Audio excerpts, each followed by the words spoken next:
আসসালামু আলাইকুম। শুরু করছি জনপদের খবর, সঙ্গে আছি আমি নিশা মুনতাসির।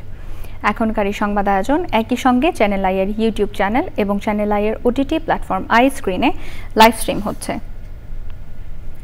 আগামী জাতীয় সংসদ নির্বাচন ডিসেম্বরের মধ্যে হলে খালেদা জিয়া ফেনী থেকে প্রার্থী হবেন বলে মন্তব্য করেছেন বিএনপির ভাইস চেয়ারম্যান আব্দুল আউয়াল মিন্টু।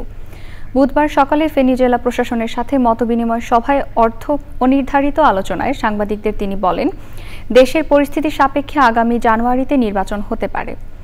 অনুষ্ঠানে আলোচনায় রাজনৈতিক নেতাদের মধ্যে ছিলেন এবি পার্টির চেয়ারম্যান মুজিবুর রহমান মঞ্জু, জেএসডি সাধারণ সম্পাদক শহীদ উদ্দিন মাহমুদ স্বপন, বিএনপি চেয়ারপারসনের উপদেষ্টা অধ্যাপক জয়নাল আবেদিন ও অন্যরা।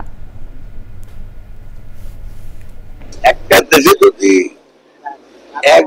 দুই যুগ যদি নির্বাচিত সরকার না থাকে, তাহলে কোনোভাবে মানুষের অর্থনৈতিক উন্নয়ন বা মানুষের জীবনমানের উন্নয়ন হবে না। যদি সুষ্ঠু নির্বাচন হয়, ইনশাল্লাহ এখানে বিএনপি জিতবে, এবং যদি ডিসেম্বরের ভিতরে নির্বাচন হয়, আশা করি আমাদের দলের নেত্রী ম্যাডামও কিন্তু নির্বাচন করবে। উনি এখন ইনশাল্লাহ একটু সুস্থ আছে। সিলেটের বিশ্বনাথ উপজেলায় স্কুল ছাত্র সুমেল আহমদ হত্যা মামলায় ৮ আসামির মৃত্যুদণ্ড এবং ৭ জনের যাবজ্জীবন কারাদণ্ডাদেশ দিয়েছেন আদালত। বুধবার সকালে সিলেটের অতিরিক্ত জেলা ও দায়রা জজ তৃতীয় আদালতের বিচারিক সৈয়দা আমিনা ফারহিন ওই রায় ঘোষণা করেন। ২০২১ সালের ১ মে জমি থেকে রাস্তার মাটি তোলাকে কেন্দ্র করে বিরোধের জেরে বিশ্বনাথের চাউলধনী হাওরে গুলি করে হত্যা করা হয় সুমেলকে। এ ঘটনায় সুমেলের বাবা, চাচা সহ আরও ৫ জন গুলিবিদ্ধ হন। পরে সুমেলের চাচা ইব্রাহিম আলী সিজিল বাদী হয়ে বিশ্বনাথ থানায় ৩২ জনকে আসামি করে মামলা দায়ের করেন। নড়াইলে জনস্বাস্থ্য প্রকৌশল অধিদপ্তরের দুর্নীতির বিষয়ে চ্যানেল আই সহ বিভিন্ন গণমাধ্যমে সংবাদ প্রচারের পর অভিযান শুরু করেছে দুর্নীতি দমন কমিশন দুদক। দুপুরে দুদকের একটি টিম নড়াইলে জনস্বাস্থ্য প্রকৌশল অধিদপ্তর ও অধিদপ্তরের সংশ্লিষ্ট প্রকল্পের অনিয়ম দুর্নীতির বিষয়ে অনুসন্ধানে অভিযান চালায়। সহকারী পরিচালক আল আমিনের নেতৃত্বে ২ জন কর্মকর্তা এবং ২ জন ইঞ্জিনিয়ার সহযোগী হিসেবে অভিযানে অংশ নেন। দলটি নড়াইল শহরের হাতির বাগান এলাকায় অবস্থিত পানি শোধনাগার সহ পুরো প্রকল্পটি ঘুরে দেখেন।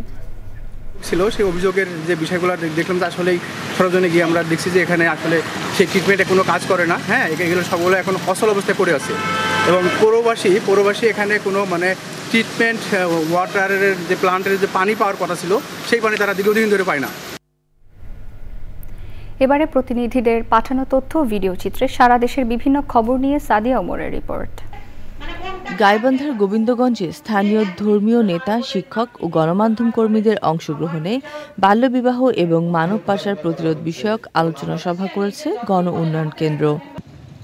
বাগেরহাটের শ্রেণীখালী মুন্সিরহাট সংলগ্ন পানি উন্নয়ন বোর্ডের ওয়াবদা বেড়িবাঁধের জমি দখলের অভিযোগ এনে এর প্রতিবাদ জানিয়েছেন এলাকাবাসী। কারিগরি শিক্ষা ও উপসহকারী প্রকৌশলী পদ নিয়ে ষড়যন্ত্রের প্রতিবাদে গাজীপুরে মানববন্ধন ও বিক্ষোভ সমাবেশ করেছে ডিপ্লোমা প্রকৌশল কল্যাণ ফাউন্ডেশন। মাদারীপুরের শিবচরে মাধ্যমিক ও উচ্চ মাধ্যমিক শিক্ষা পর্যায়ে মেধাবী শিক্ষার্থীদের পুরস্কার ও সার্টিফিকেট বিতরণ করা হয়েছে। শেরপুরে এসএসসি ও সমমান এবং এইচএসসি ও সমমানের পরীক্ষায় সদর উপজেলার ২৮ জন সেরা শিক্ষার্থীকে পুরস্কার দিয়েছে মাধ্যমিক ও উচ্চ শিক্ষা অধিদপ্তর। মাইলস্টোন স্কুল অ্যান্ড কলেজে বিমান বিধ্বস্তে নিহত শিক্ষিকা মাহেরিন চৌধুরীর গ্রামের বাড়ি নীলফামারীর জলঢাকায় তার সমাধিতে শ্রদ্ধা জানান সাবেক প্রধানমন্ত্রী বেগম খালেদা জিয়ার ব্যক্তিগত চিকিৎসক ডাক্তার AZM জাহিদ হোসেন। গাজীপুরের কাশিমপুরে যুবলীগ নেতা হাসান সরকারের বিরুদ্ধে জমি দখল, চাঁদাবাজি সহ নানা অভিযোগে মানববন্ধন করেছেন ভুক্তভোগী এলাকাবাসী। ২রা আগস্ট ঝিনাইদহে পর্দা উঠছে রেডিয়েন্ট প্রথম বিভাগ ফুটবল লিগের। এ উপলক্ষে ঝিনাইদহ প্রেস ক্লাবে সংবাদ সম্মেলন করেছে জেলা football association. Sadia Omar, channel I.